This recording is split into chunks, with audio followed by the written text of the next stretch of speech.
mine. Made a big difference in my family. How about Rachel? My great-grandfather, or my great-great-grandfather was one of the presidents of the 70s, Christian Daniel Kelston. And his father was a bishop. I mean, his son was a bishop, the line that I come through. Every one of those children did not stay active in the church because of the word of wisdom. They were in the time where it just came out and said, you don't do it. Right. They had all been doing it. And so had the bishop too. I don't know that, because it wasn't wrong at that time. Right, absolutely. And they chose not to. They had 12 children. Of those 12 children, as far as I know, as far as we can tell, my sister and the next generation, none of them stayed active, including my parents.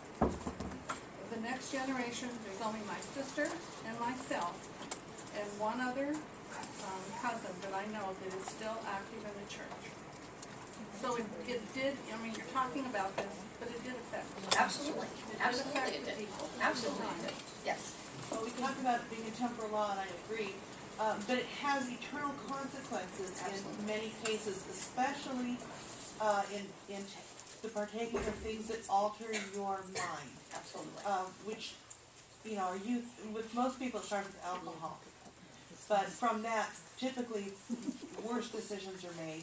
Right. And worse decisions to the point where you become enslaved by actually a number of those things. Absolutely. But the decisions that people make under the influence of certain things have eternal consequences. Right. They have life-altering consequences both in this life and in the next one. There's no question about it, and of course that's what we're going to talk about. I just think that it's easy now to be sort of amused by people's reaction then because so many years have passed. If we had something new today, then it wouldn't be so amusing because we would say, well, why? What's up with that? What difference is that going to make?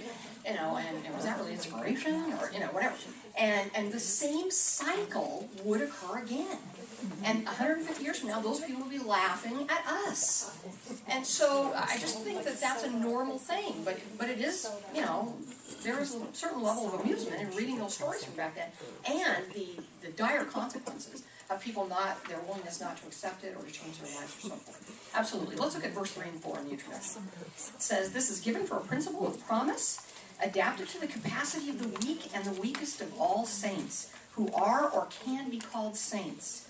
Behold, verily thus saith the Lord unto you, in consequence of evils and designs which do and will exist in the hearts of men, of conspiring men, in the last days, I have warned you and forewarned you, by giving you this word of wisdom by revelation. Let's go back to verse 3. It talks about that this is adapted to the capacity of the weak and the weakest of all saints. So, when we hear, I think it's safe to say this, I welcome your comments, but when we hear that, a glass of red wine at dinner is really very good for you, I don't even spend much time saying to myself, well, that's not true. Because maybe it is true. Yeah. But this law was given for the weakest among us. And so if everyone just avoids red wine, then no one falls into that trap that Sister Connor just described for us, that we become addicted to it or whatever.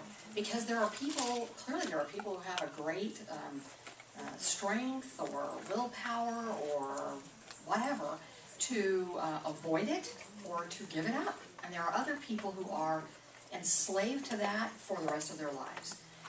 And so if we all avoid it, then in theory, no one among us can fall prey to the same things. And in verse 4, it says, in consequence of evils and designs which do exist in the hearts of conspiring men in the last days, I have warned you and forewarned you. What are the evils and designs that exist in the hearts of conspiring men today? Well, they want to enslave us because it's usually money driven. Okay, source of income. All you have to do is turn on the TV and during the Super Bowl, every other commercial is a beer.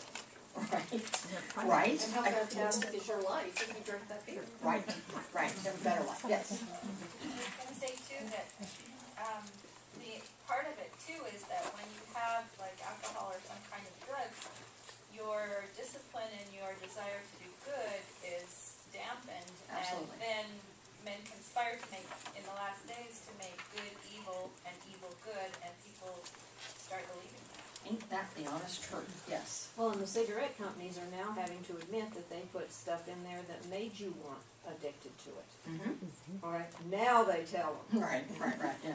That was our plan one, that was the other areas. Well, there was a time when doctors would even prescribe cigarettes because it relaxed you, and I mean they didn't have the science or the knowledge or the forethought to think this could have consequences. That obviously you want this person to be relaxed, but there has to be a better way. Right. That's not so detrimental to their health Absolutely. or well-being. And haven't we come a long way, really in a very short period of time, And I with think- our knowledge? Right, and people use that same thing for alcohol. Well, it helps you relax and helps you, not be stressed. But the cons of that are Right. obviously outweighed. Price to pay for all of it. Right. Yes. Usually they have beautiful people that present this. Too. Always. Always. Yes. The most handsome and the most beautiful women that do that, which is, to our minds, I guess, to some, that enticing. Right, or to our husbands' minds. Well, Yes. there's also beautiful men. That's true too. There are beautiful men selling these products as well, yes. I think as time goes on, we're learning a lot more about addiction, and I think that we've learned that many addictions go together. So what may have started out as one glass of wine or one beer or one cigarette or one look at pornography then turns into an addiction, which then turns into another addiction. So Right. it might have started off as one thing, which then it went into alcoholism, then it went into drugs, and then maybe pornography, and so It's often a slippery slope.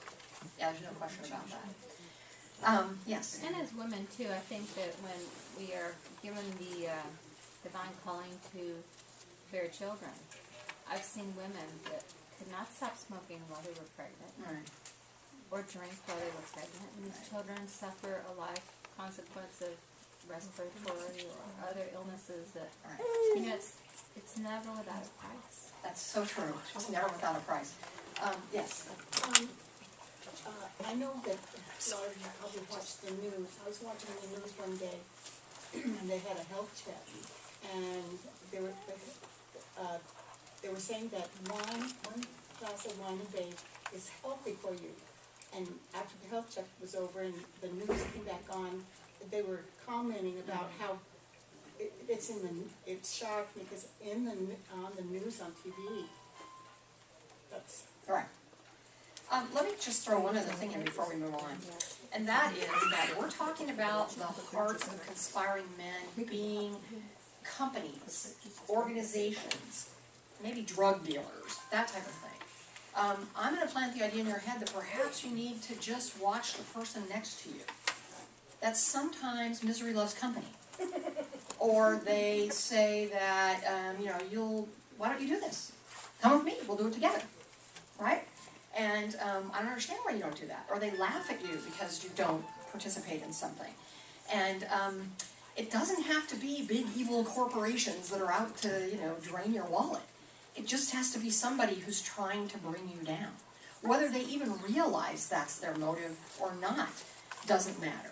I think sometimes for some of us, we know that everyone's watching. It's like a hawk, right? Oh, I saw you do X, whatever it was. And you're not supposed to do that. I think sometimes they put us in a position where they want us to do that. Again, their intention may be obvious or not, but I think the hearts of conspiring men are all around us.